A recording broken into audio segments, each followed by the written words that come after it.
almost. So yeah, this is gonna be one fun night.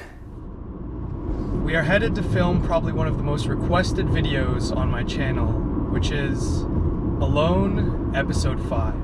The location that we're going to film is an old abandoned mine, somewhere in southern BC. It's exchanged hands and it has quite a rich history, but it is so far out of the way that I had to take a plane, I had to rent a car, and now I am preparing to do some off-roading and then hike to this location, to which I will hopefully be able to stay the night and complete this new episode of Alone. The road forward was almost non-existent. Debris from rock slides, potholes, and overgrowth made traversing it almost impossible. With no towing services available this far out, I had to be on high alert through every twist and turn. Oh, that was a bad one. Oh my god. Looks like we're pulling up on the parking spot here. Alright, that's it. It's all on foot from here now.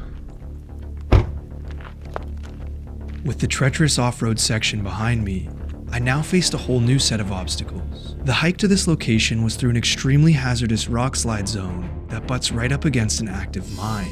It has also been noted from previous explorers that these miners are not too keen on visitors, with many who were brave enough to tackle the trek sent home with a handful of tickets. So, we begin our hike almost with a straight vertical climb. I'm hoping this is A, the right way, and B, not the whole way up like this. Oh, looks like somebody put some rope down here. I don't know if this is sturdy.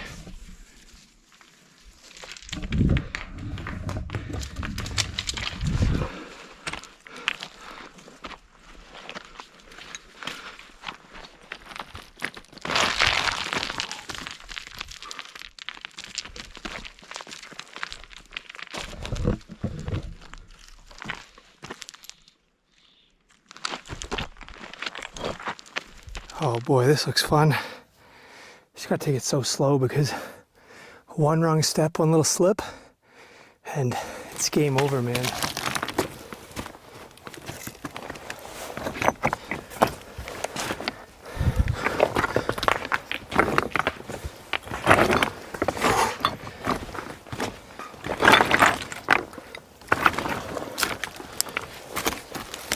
Battling some of the steepest rock face I have ever climbed. I'm taking a quick water break, but it has to be quick because I still got all that to go. And to put in perspective how steep it is, like this is my camera at like a level horizon here, and the terrain is all made up with like shale and like sedimentary rock that's just slides from right under your feet. So you'll take 3 steps forward, but you'll slide back about 2. And with my 40-pound bag, it's like strapping a kindergartner on your back and trying to scale this thing.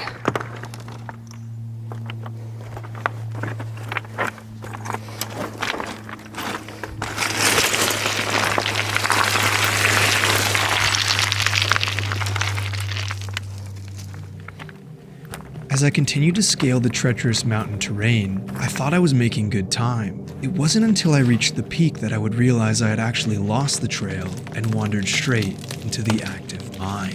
So a little situation update. I'm the blue dot here, and I need to get up to there.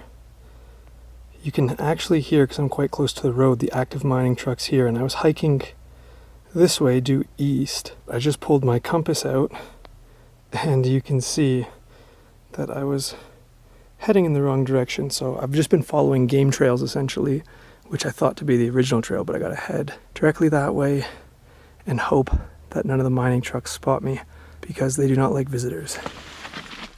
Oh, this is some bushwhacking. With no other options, my hand was now forced into facing my greatest fear. If I wanted to reach the other side of the mountain, I would have to attempt to run across a section of the active mine, and with dump trucks routinely driving through this area, timing would be my key to success. This is the spot to make the crossing. I'm just gotta be quick, I'm sorry.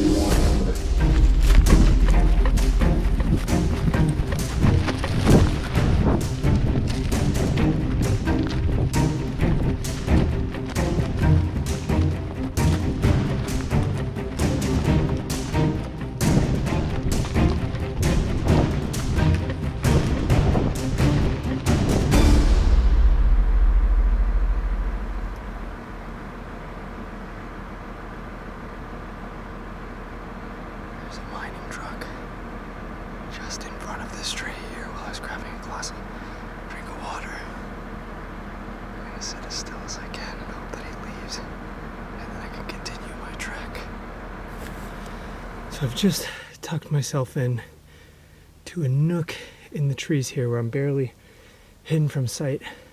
I had to backtrack maybe about 30-40 minutes, and now I'm on the correct course again. It's 4 o'clock now, sun sets at 6:30, so I mean I'll probably make it there before dark.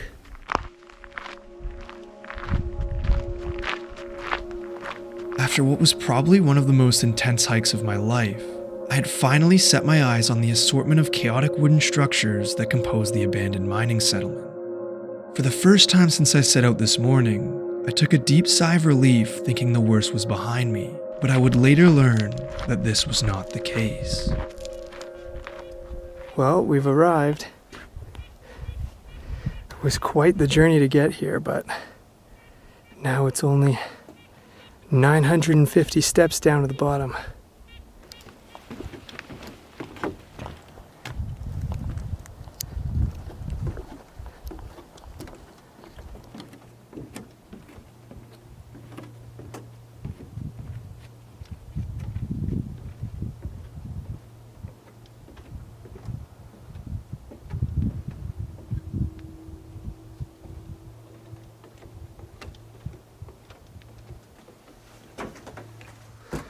This is the first building we're seeing here in this abandoned mine. You can see the walling is all original.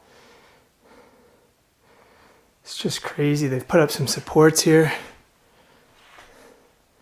You can see chalk writing from all the people that have come and visited this spot. From 2003 to 2022. Crazy. This is where the miners, after their shift, would come and change. It's since been gutted straight down to the studs. This, I believe, was the mess hall.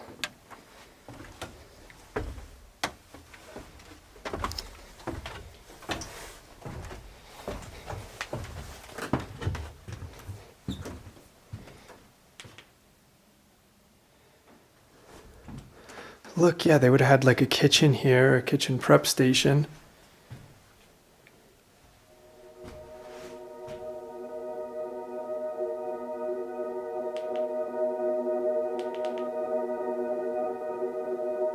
You can see here like an old bowl that they had still sitting on the shelf. And then as well some burlap sacks that were strung up on the wall, probably used to hold like potatoes or vegetables or something. And maybe this was either a dining area or another prep station area.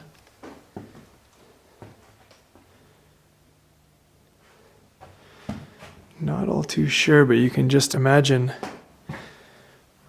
miners gathering in this building to eat after their shift. Whole nother sectioned off building from the mess hall here. This might have been the dining hall where the miners would eat. This was probably like a little washroom or something. And then this was probably the main mess hall. There's an even lower level here, which seems very rickety and suspended. So I hope it's stable. I'm not too sure. They have kind of like nooks all over the place. Out this window you can see sort of like a lookout of the whole lower complex.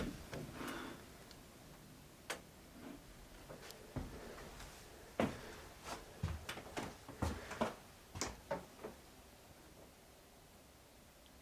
wonder if this is like a pantry.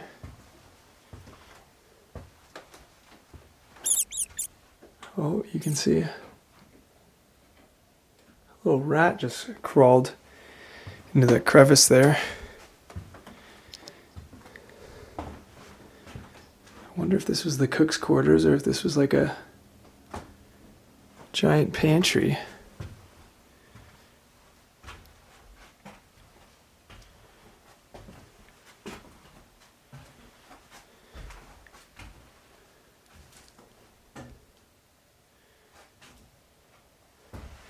Looks like a chute there that they would have used to maybe drop off some goods. So maybe this was like a storage.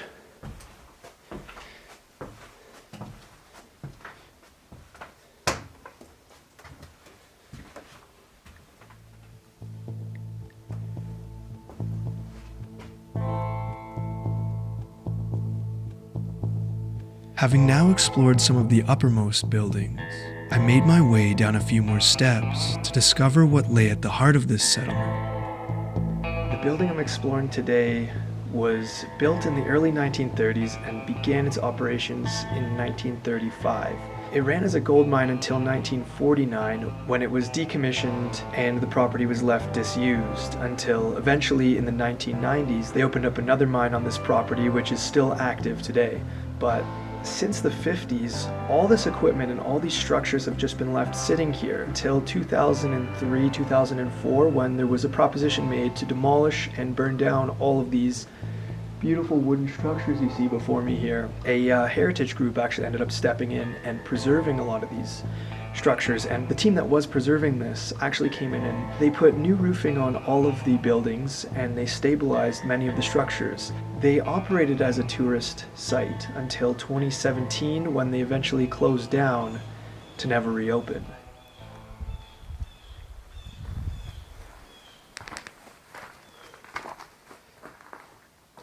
Now over to this building here, which looks like it would have been a tool shed. You can see all the old sorts of metal tools they just have left here on the table, some iron poles. It's all just left behind here.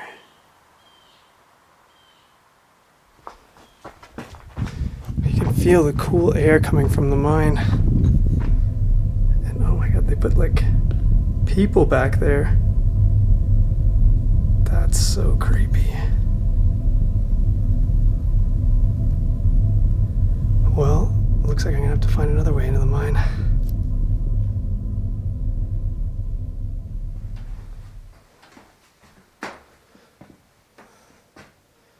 Very cool.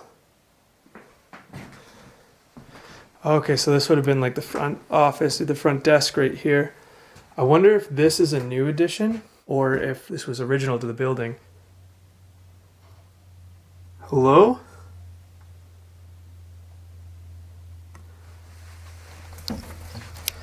It's probably just the wind, but I swear I heard a door slam just on the other side here.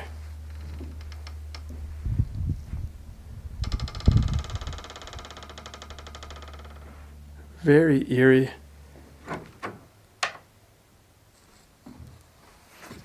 Oh, very cool. It has like a basement. I was thinking this was like the front entrance.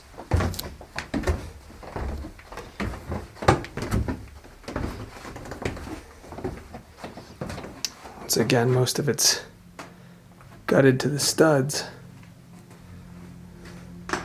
You can see they had bins here for bits and bobs.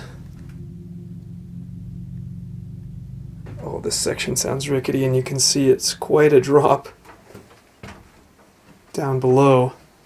I think it's just like an overhang.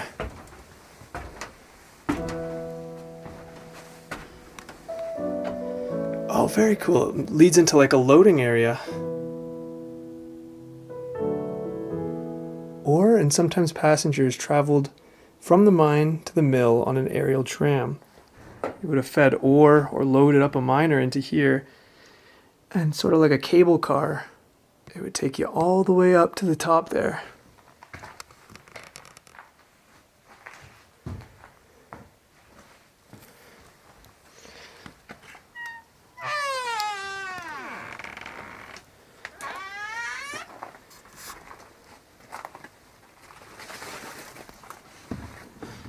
Looks Looks like we're back out onto this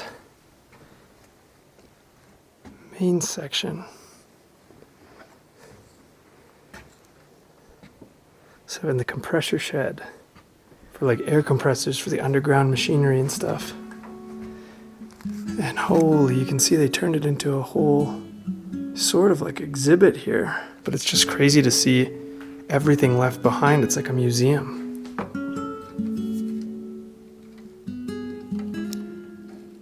No dial tone.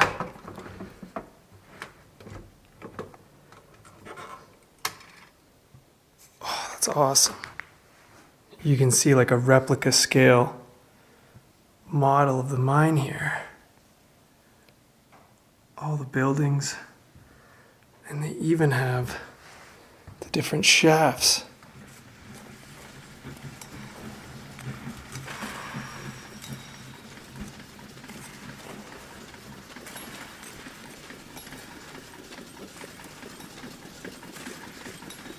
You can see the upper buildings here, along with some of the lesser buildings, and we're currently in this building on the edge right here that my flashlight is pointing at. But you can see just how large some of the other structures are in comparison. All the way down to the dorms here. As I descended to the lower buildings, I realized just how much more decayed they were. Rock slides and neglect had left their foundations weakened, and it was clear that this area of the settlement had not been tended to in quite some time.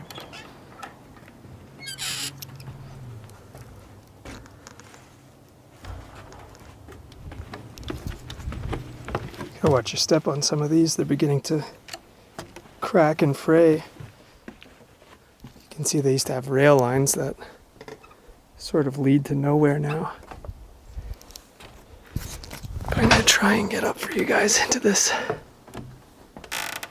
It does not feel too sturdy, so I might not be able to explore the whole inside. Oh, the inside seems fine.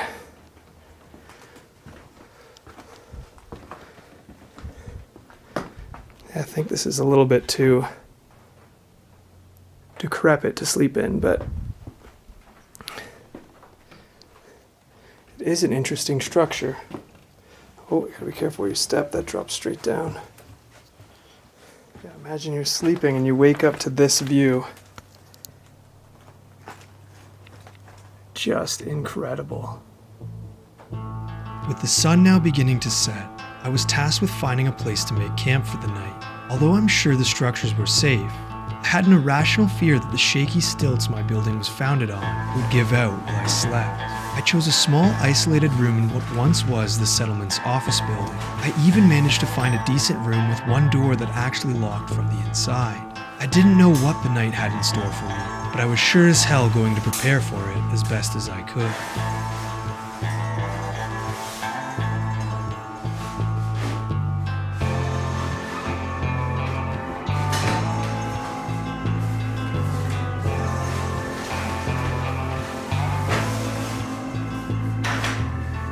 So you can see now the sun's starting to set behind me here. It's a very beautiful cotton candy color. And a new little toy that I bought for the Alone series that I think will come in handy at least and relieve some of the paranoia while I'm sleeping is I bought these little motion sensors. So this is just like your standard convenience store motion sensor. I think it said it did infrared as well as motion. I'm not 100% sure. I will be keeping this receiver in my tent here, moving this sensor to outside, and you can see Hello, welcome. when it detects motion, it'll give off this that little chime. So if any animal or any person or anything comes in the middle of the night, I will be able to wake up and deal with the situation before they sort of see me. Hello, welcome. So I was unaware of this until now, but apparently I lost one of my water bottles on the hike up, and that was my cooking / auxiliary water. For that reason, I was rationing to the account of 2 water bottles, and now all I have left for the night cooking along with the hike home is water, and I don't know if you can see it, but it's up to here. So our water situation is pretty dire, and I'm starting to feel the side effects of dehydration. I'm going to have to, unfortunately, I guess, scrap dinner and just pray for breakfast, that I'll have enough water left over for breakfast in the morning, and I don't think I'm gonna have any for the hike home. It's supposed to drop down to about 9 tonight, but I have a winterized sleeping system, which I'm kind of regretting now because I don't want to be sweating, because I don't want to be losing water that I need. So yeah, this is gonna be one fun night. I was honestly really hoping that I'd get to go in the mines. That was my plan, to explore the mines during the night, because I feel like that would be a really cool explore for you guys, but unfortunately that won't happen. So I'm going to take off my shoes. Oh, you can see all the sand and sediments and hiking all day.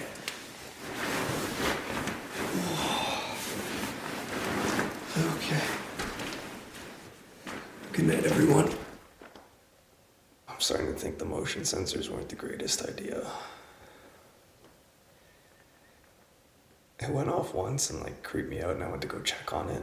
Unfortunately, I didn't film, but now it's silent. But the fact that it just went off one singular time and then now it's been silent for 45 minutes is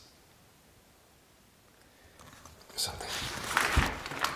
It's like skidding down the stairs. I don't know what that was, but we're gonna check it out.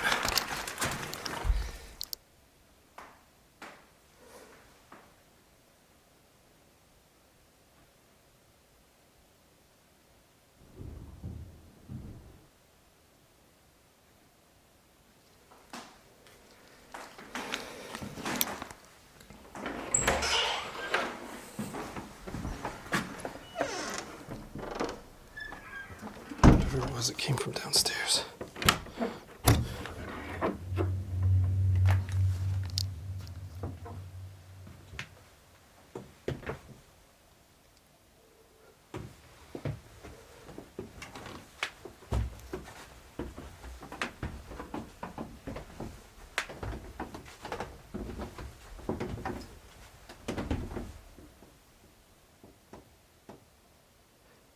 It sounded like something dropped and fell down the stairs. Could just be the old building. Was this tube always here?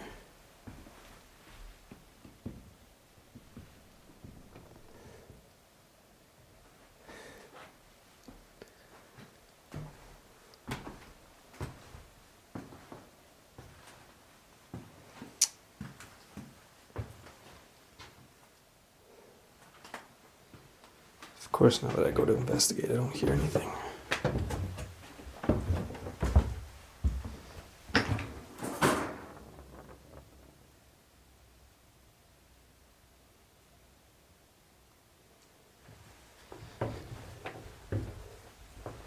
It sounds like maybe an animal. I can't say for certain though.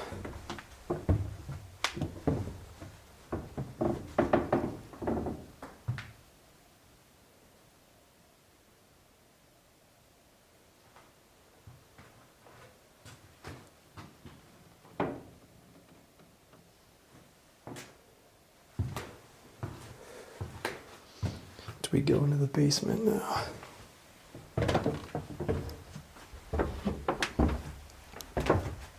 I mean, if it's something small like a mouse, I don't mind, but I don't want to.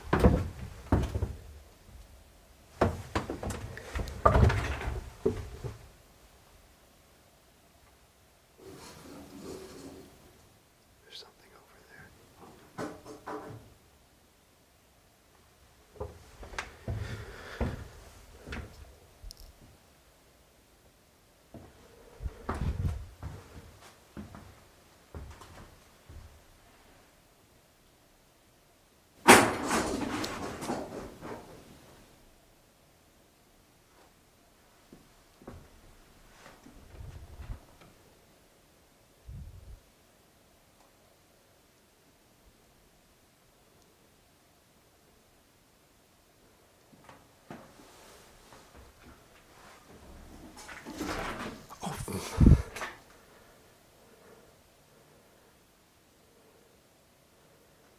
Okay, that was a rat.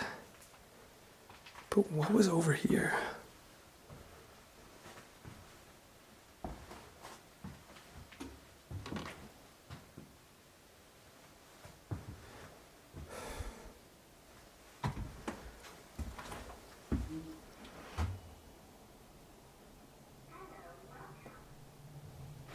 I've had enough noises. I've had enough spooks, scares. Now that I've investigated the basement, I don't know, it doesn't seem there's anything. It might just be the building. Who knows? I passed my motion sensor on the way in. It went off, so I'm happy to know that it works. And yeah, hopefully now I can get some sleep. It's been like on and off. I've been getting like little segments here and there of rest, but hopefully now I can actually just close my eyes and fall asleep, rest up for the long hike home tomorrow. Hello, welcome.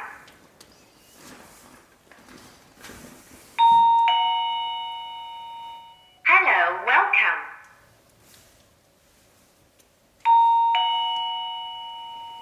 Hello, welcome. Okay.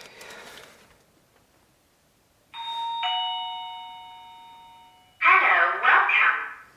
Okay, that's like the third time the motion sensor outside has gone off.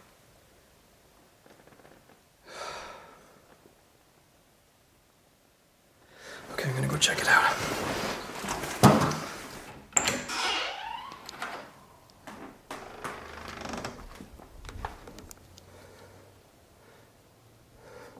But I have the motion sensor set right there. You can see it's going off because I'm here now. But what was setting it off earlier? Maybe I don't know. Okay, I'm gonna move it inside in case it's like a squirrel or something. But I have it pointed at our two doors here. So it won't be much of a warning anymore, but at least I'll be up if somebody tries to creepily open the door. I think it's like 3:30 in the morning. I haven't gotten much sleep at all. I've been listening to this. I just have podcasts in my ear just to kind of like drone out some of the noise, but it just makes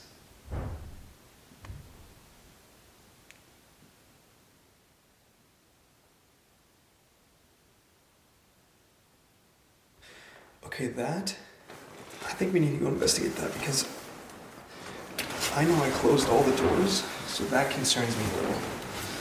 Hearing a slam like that. I don't know if my camera picked it up.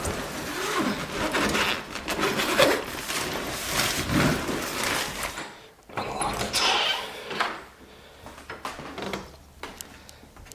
Okay, I'm trying to be weary about noise discipline here.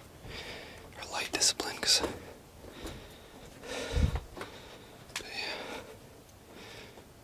it's not windy. And all of these doors are closed. Well, except for this one, but this one's not budging. As you can see, it's like stuck there. It'd take a lot to move these ones. But it sounded like it was one of these doors.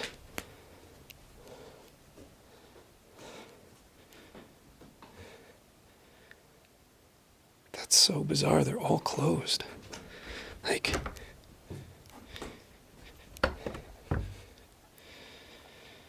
this night just keeps getting weirder and weirder.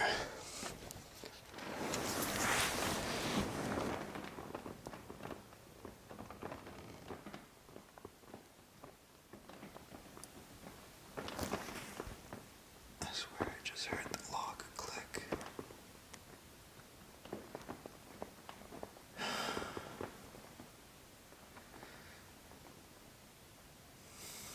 I don't want to have any lights. I'm going to kill my camera. Check it out.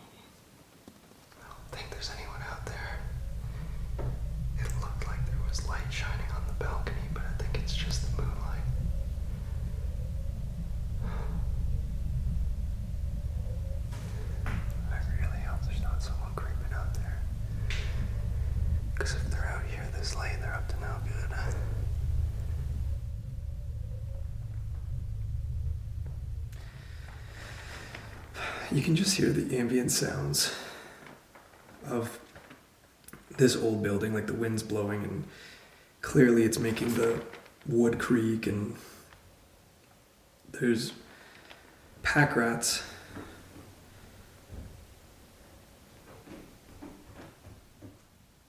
Like I said, there's pack rats everywhere in this building. They're in the walls, in the floor, in the ceiling, the attic above me, the basement below me, making all kinds of noise. They knocked something down the stairs earlier today, and that definitely woke me up. Sounds like metal dragging downstairs too. I don't know. I went down and checked it out. Couldn't come up with a source for it, but it's just all part of the fun.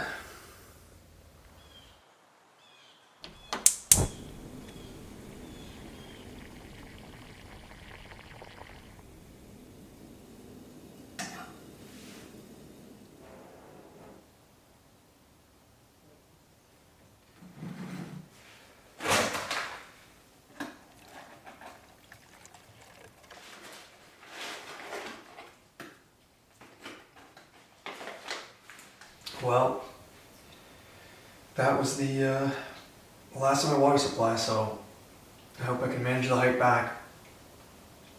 But I'm hoping maybe I can find a natural spring or something on the way.